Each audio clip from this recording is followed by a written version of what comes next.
Travel gently, connect deeply, and find serenity in every journey with Exist for Travel. Hi guys, welcome to the channel. My name is Dominique and my husband back there, you can see him. His name is Ralph and this is Exist for Travel. At this time of recording, it is a new channel that we have and I'm really excited about doing the content for this channel because we so enjoy traveling. It's a big part of our lives and at this point in our lives, this is really what we are living for. We're existing for these moments where we can feel connected with our community, with other communities and other cultures. So travel is a big part of that. And for us at this time in our lives, as my husband gets ready to retire, but honestly, we've always traveled, to be quite honest. Even when we were really young in our marriage and didn't have that much money to be traveling all over the place, we still traveled. We still went places and we still did things. It's always been a big part of my life. It's been a big part of my husband's life. He's had the opportunity to live when he was younger in Argentina. And he's from New York, I'm from California, but we've lived in other states. So we like the nomadic feel. We like being able to move around and go different places. So that's what we do on the channel. But we try to just live our regular lives while we're traveling. So we're not always tourists. Sometimes we are, sometimes we aren't. Here in Myrtle Beach, we really probably aren't really like tourists here. We have been here so many times. This is one of our favorite spots here in the US because it's close to Atlanta, not too far. This trip, it took us about 6.5 hours to get here because of an accident, but normally it's about a 5.5 hour drive from where we live. And this has always been one of our favorite places. I'm also staying at, right here, the Marriott Ocean Wash Villas. And there's a regular Marriott also right next door to it. And I like the location. And so that's one of the things about traveling is that when I find a location that I really enjoy, we usually go back and again and again and again. So I'm like a repeat traveler. We find these great locations and we keep going. And we try to keep going and finding new things. So that's what we're doing this trip.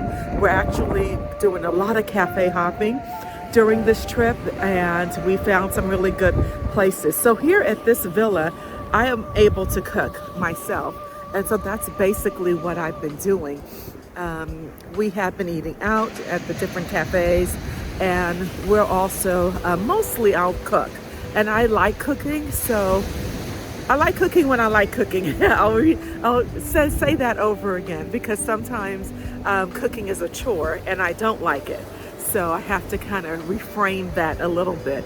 But what I really don't like is going to restaurants and the food is subpar and I have to pay a lot of money for something that I probably could have made a lot better because I'm a pretty good cook.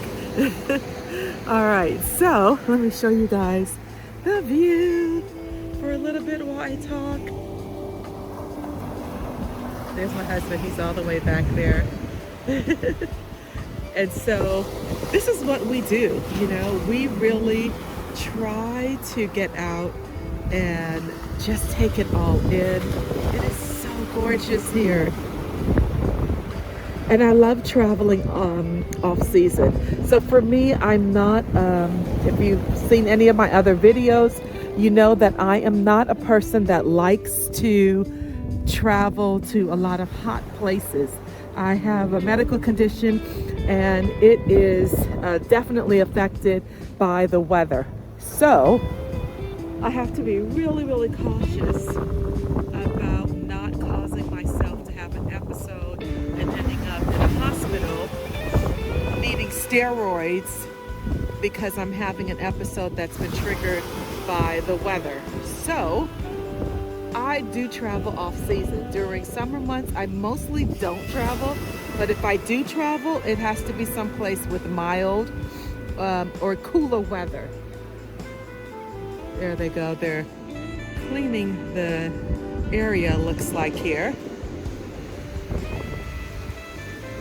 So traveling off season definitely has its benefits.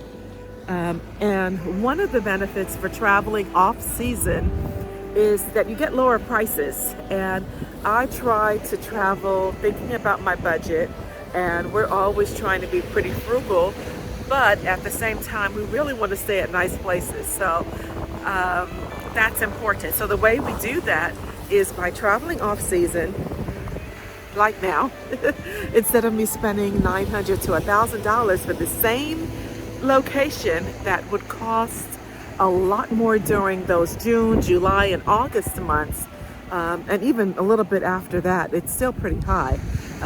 I was just checking this morning and looking to see what the rate was right now and what it would be in the summer months. And I was seeing between $900 and $1,000 for the oceanside view 2-bedroom villa. And that's expensive, right? And we're here for 3 nights, and then we stayed at another resort, which I'm gonna have a video for that too on the channel. And that one was nice. It's a little bit cheaper. It's the Sheraton Villas because it's not oceanside. So I prefer, if I'm going someplace that's near the ocean, I prefer, if it's affordable and if it's reasonable, to go ahead and have an oceanside view. So basically my tip here, guys, is travel off season. Travel to places that you enjoy, that you like, and go back, you know, like I do. Go back and visit again and again and again, because at least you know what to expect. You can still discover the place, and you almost feel like you're a local, even though you're not, right? All right, so if you have not subscribed to the channel, please do, and comment of your favorite places, cafes, wherever you go when you are in Myrtle Beach. I love to hear from you. And until next time, safe travels.